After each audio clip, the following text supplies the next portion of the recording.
allez bien. Donc aujourd'hui on va se retrouver pour une update lecture. Donc j'ai 5 livres à vous présenter je crois. 4, 5, je ne sais plus. 2, 4, 6 livres. Enfin 5 livres et un conte que j'ai lu entre les livres dont je vais vous parler vite fait.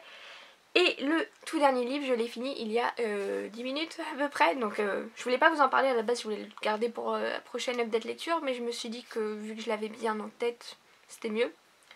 Donc on va commencer avec ma première lecture que j'ai fait entièrement en 2018 parce que Caleb 3 avait commencé en 2017.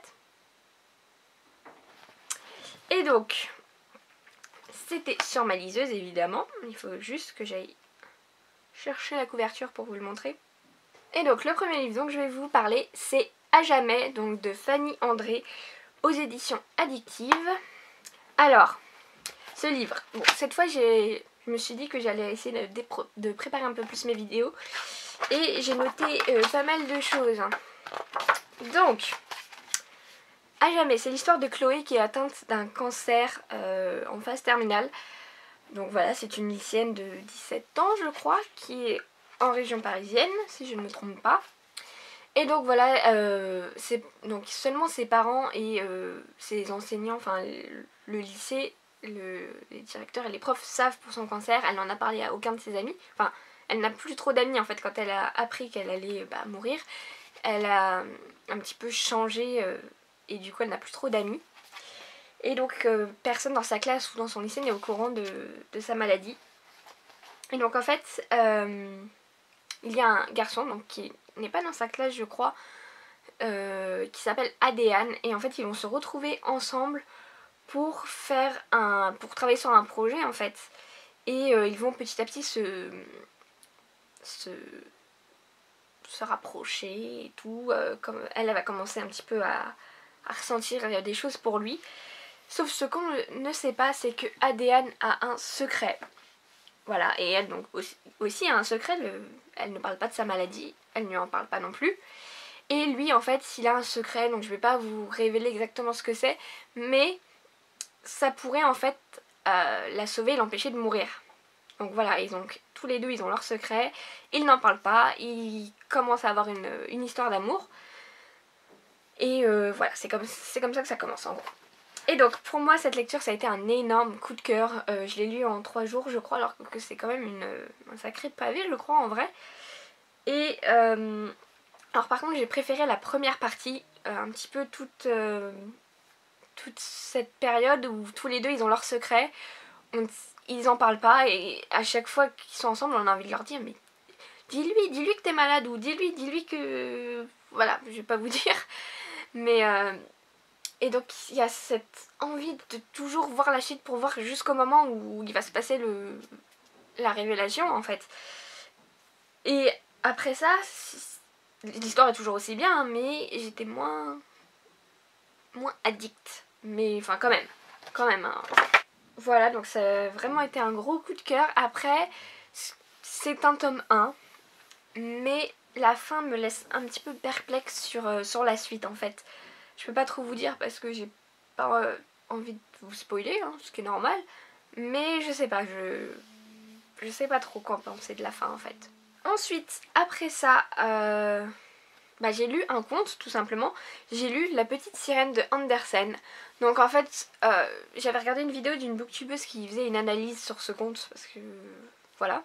Et donc je m'étais dit il faudrait que je le lise parce que je connais La Petite Sirène, c'était mon Disney préféré quand j'étais petite. Mais j'ai jamais lu le conte qui a inspiré le Disney. Et donc comme il était à 99 centimes sur Kindle, je l'ai acheté. Et donc quand j'ai fini À jamais en fait, je me suis fait avoir parce que j'ai vu qu'il restait 84%. Et donc je m'étais dit c'est bon, je vais avoir assez de quoi lire pour le rentrer le soir. Sauf qu'en fait toute la fin en fait c'est l'extrait d'un autre livre. Du coup j'avais plus voilà, je suis arrivée, il restait 84%, j'ai vu l'épilogue, j'ai fait ok. Et donc du coup je m'étais dit je vais lire La Petite Sirène. Donc ça se lit très vite, hein, en même pas une demi-heure c'était fait je crois. Et donc c'est très très très différent du Disney, hein, ce qui est normal. Limite c'est à ne pas mettre entre les mains d'enfants parce que c'est un peu, je vais pas dire violent, mais Voilà, donc on connaît tous l'histoire de la petite sirène, mais là par exemple, quand elle va voir la sorcière pour essayer d'avoir des jambes pour devenir pour aller avec le prince, elle lui arrache la langue quoi dans le conte. Elle lui arrache la langue, c'est pas genre je t'enlève ta voix, c'est je t'arrache la langue. Et aussi, donc déjà quand sa queue se transforme en jambe, c'est comme si elle se faisait sectionner à coups d'épée. Et quand elle marche aussi, je crois que ça lui fait comme si elle marchait sur du verre ou sur des poignards. Vraiment horrible. Tout ça pour au final avoir une fin plus ou moins triste. Enfin, j'ai bien aimé, j'étais contente de le lire un petit peu un classique, mais waouh. Heureusement que Disney, ils ont un peu édulcoré la chose. Hein. Donc, ensuite, je vais vous parler de Viens, on s'aime de Morgane Moncomble aux éditions Hugo Roman. Donc ce livre, c'est un gros coup de cœur aussi. Donc en fait c'est l'histoire de Violette qui est une étudiante en école de mode qui donc vit à Paris et qui quelques mois après avoir emménagé, elle s'est fait quand même pas mal d'amis et donc on se retrouve le soir du nouvel an, elle se prépare pour aller rejoindre ses amis, elle monte dans l'ascenseur et juste avant que les portes se ferment, un jeune homme entre aussi. Voilà, sauf que au moment où l'ascenseur descend, il se bloque. Donc Violette qui fait pas mal de crises d'angoisse pour un petit peu tout et n'importe quoi se met à faire une crise d'angoisse. Et donc au début le jeune homme avait l'air un peu froid et dès qu'il voit qu'elle est pas bien, il essaie de lui parler, de la calmer et il lui dit qu'il est pompier. Donc voilà, ce qui explique qu'il sache bien quoi faire dans ce genre de situation. Et donc voilà, il reste coincé un sacré moment, il commence à parler, à faire connaissance, elle tombe un peu sous son charme, mais il évoque sa copine, Lucie. Donc après l'ascenseur se débloque, ils se disent un petit peu au revoir, se disent qu'ils vont se revoir vu qu'ils sont voisins. Et voilà, ça s'arrête là, le prologue, et on se retrouve un an plus tard. Donc Violette vit toujours dans son appartement, mais avec en plus sa meilleure amie Zoé, je crois. Comment est-ce qu'elle s'appelle? Bon, Zoé. Et donc aussi avec Lohan, donc le garçon de l'ascenseur qui s'est séparé de sa copine et donc qui est venu emménager avec Violette et Zoé. Donc c'est comme ça que débute l'histoire. Donc ils sont devenus meilleurs amis en fait pendant cette année. Et Violette va rencontrer un garçon qui va devenir son petit ami et tout. Donc elle n'a jamais fait l'amour. Et en fait, je sais pas pourquoi trop elle pense ça, mais en fait, elle lui a dit qu'elle était pas vierge et donc du coup, elle se sent dans l'obligation de ne pas être vierge pour coucher avec lui en fait. Donc elle va demander à Lohan, son meilleur ami, de la dépuceler. Donc voilà, c'est un peu bizarre comme truc, mais bon, pourquoi pas. Et lui, c'est là qu'en fait tout l'enjeu va être du livre, est-ce qu'il va le faire? D'un côté, il en a envie parce que Violette est une jolie fille, hein, et puis lui, il est célibataire. Mais en même temps, il a peur de briser leur amitié, ce qui est normal. Donc voilà, ça va être ça la base de l'histoire. Donc j'ai beaucoup aimé, c'est très addictif, ça m'a fait passer par plein d'émotions, j'ai ri, j'ai pleuré, ce qui arrive pas souvent quand je lis un livre. Et voilà, j'ai vraiment beaucoup aimé. Il y a juste un petit détail qui m'a chiffonné, c'est un détail au début, mais... Donc Violette est étudiante, elle ne travaille pas, et elle a un appartement sur Paris, un 3 pièces. Un 3 pièces. Je ne me souviens pas qu'il a été fait mention que son père était riche. Non. Donc c'est ça que ça m'a chiffonné. En tant que francilienne, qui sait combien ça coûte cher de vivre en Ile-de-France et encore plus sur Paris, je me suis dit non, bon, c'est qu'un détail, mais voilà, c'est quelque chose qui m'a frappée. Hein. Mais je vous conseille vraiment cette lecture, c'est vraiment mignon, addictif et c'est bien, voilà. Ensuite, j'ai lu Vicious de L.J. Chen, je crois, aux éditions Harlequin. Donc je vous mettrai une photo juste ici.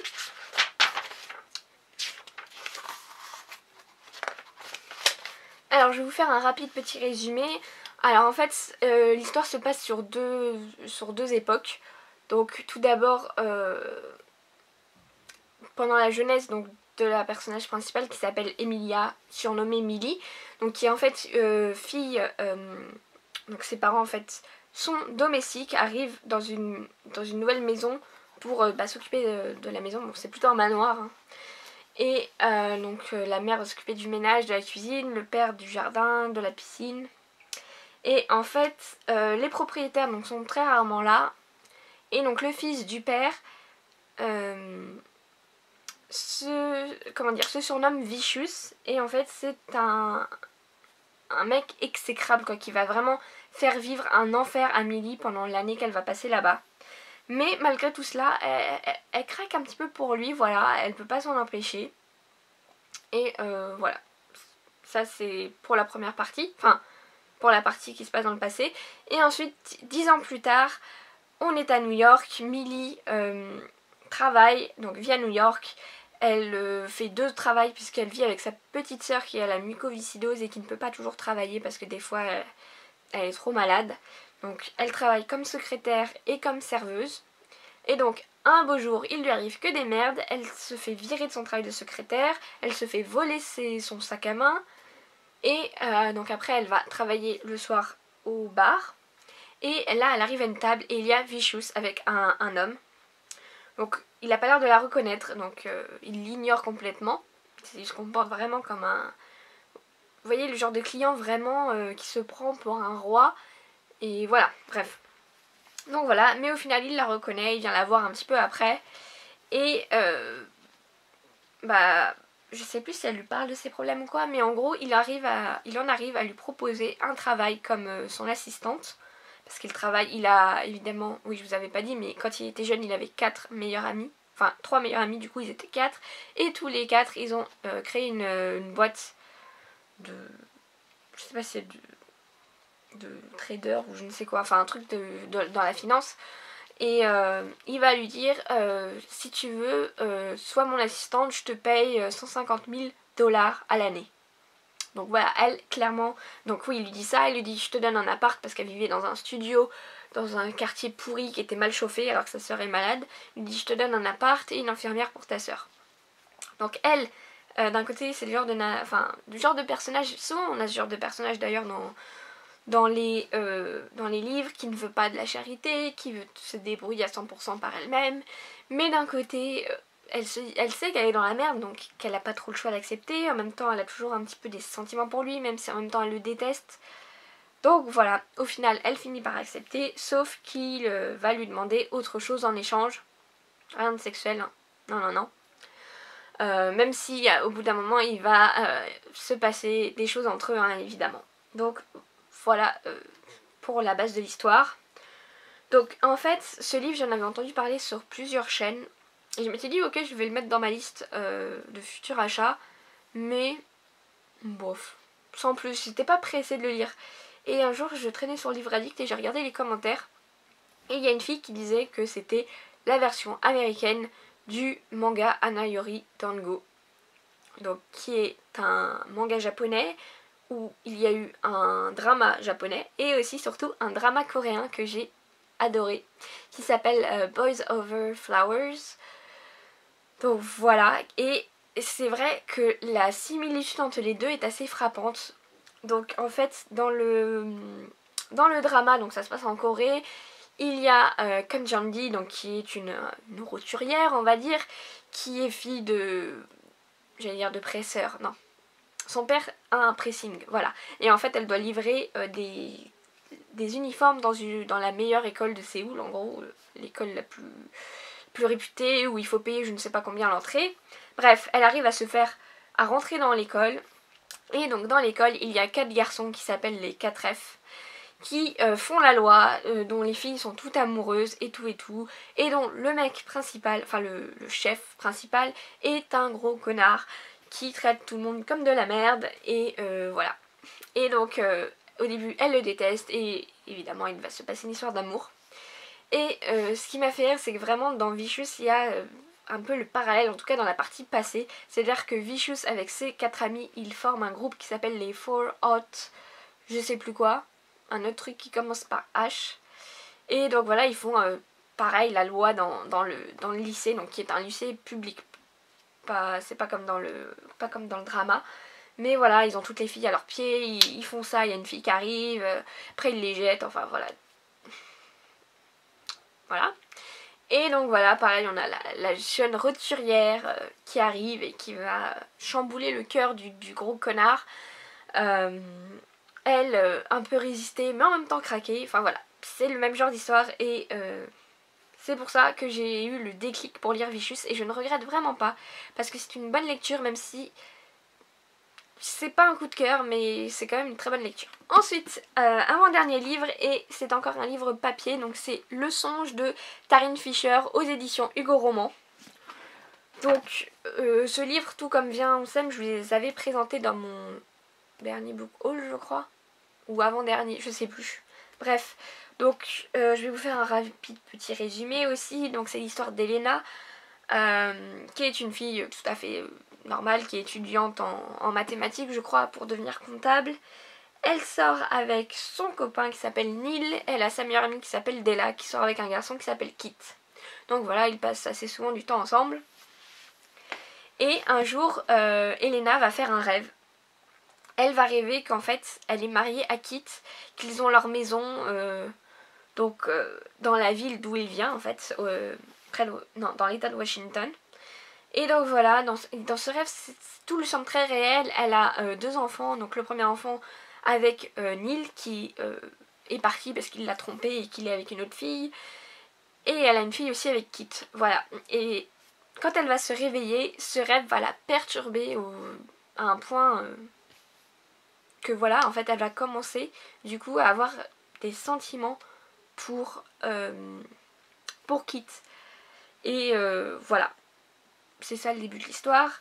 Et toute l'histoire va être basée là-dessus, sur elle qui veut Kit, etc., etc. Mais en même temps, c'est le copain de sa meilleure amie, elle veut pas lui faire ça, quoi, c'est horrible. Donc voilà. Donc cette lecture, je me suis pas fait chier. J'étais pas à lutter pour finir, mais j'ai pas trop aimé. En fait, c'est qu'il y a... C'est une lecture quand même très agréable, que j'ai quand même assez bien aimé, mais il y a tellement de détails qui me... Non quoi, enfin il y a des situations où tu te dis, ce n'est pas possible de faire ça dans la vraie vie, de réagir de cette façon-là. Et ça c'était vraiment... Je peux pas vous en dire trop parce que sinon je vais vous spoiler l'histoire et c'est pas ce que j'ai envie de faire. Mais bon bref. Et donc... Voilà, il y a vraiment des situations où je me dis, mais c'est pas possible de se comporter comme ça, quoi, de réagir comme ça, Non. Et ça m'a beaucoup dérangée. Beaucoup, beaucoup, beaucoup. Concernant la fin, j'essaie de me souvenir. Vous voyez, ça m'a pas marqué, hein. Je l'ai fini il y a quelques jours et j'ai déjà oublié la fin.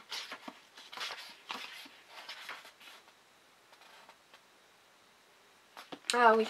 Ouais, non. Il y a trop de trucs qui m'ont dérangé dans cette lecture.